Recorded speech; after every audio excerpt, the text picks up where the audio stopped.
नीटचा form भरत असताना आधार card विषयी एक डिटेल आपल्या सगळ्यांना माहिती असणं गरजेचं आहे की आधारवर जे नाव आहे म्हणजे नावाचं स्पेलिंग, नावाची सिक्वेन्स, हे सगळं काही तुमचं 10वीचं मार्कशीट किंवा बोर्ड सर्टिफिकेट यानुसार असणं गरजेचं असं नीटच्या जे काय ब्रॉशर आलेलं आहे नीटचं त्याच्यामध्ये दिलेलं आहे.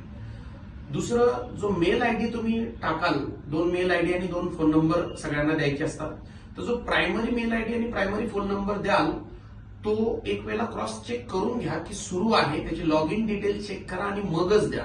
कारण उद्या जे काय त्याच्यावर म्हणजे जे गोष्टी येतील, हॉल तिकीट असेल, रिझल्ट असेल किंवा अकाउंट रिकव्हरी असेल, काहीही जरी असलं त्या लॉग इन संदर्भात ते पूर्णपणे त्या प्रायमरी मेल आणि प्रायमरी फोन नंबर याच्याशीच संबंधित असतं. तर त्याच्यामुळे प्रायमरी फोन आणि प्रायमरी मेल हे व्यवस्थितच चेक करून द्या.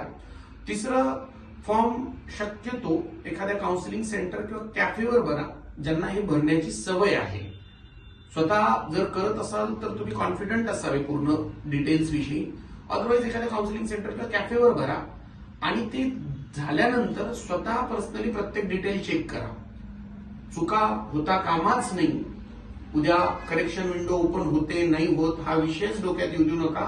आणि कास्ट सर्टिफिकेट काढून घ्या, म्हणजे कास्ट सर्टिफिकेट काढून घेणंही गरजेचं आहे.